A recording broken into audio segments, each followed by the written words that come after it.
Hello everyone, today I'm going to show you how to enable keep inventory in Aternos server. Make sure to watch the video until the end, not to miss any important details, like and subscribe.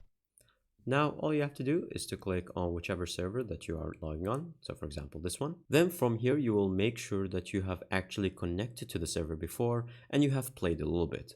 Because if you haven't, then it won't show you the options to enable these settings. So if you haven't played with the server at all, make sure to start it and then just join the game, play a little bit, maybe collect some wood, and then turn it off and come back.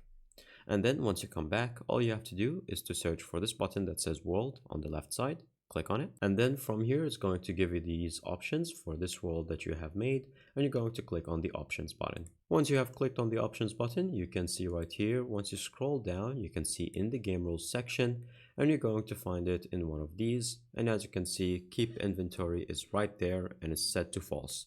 So all you have to do is to enable it and you're good to go.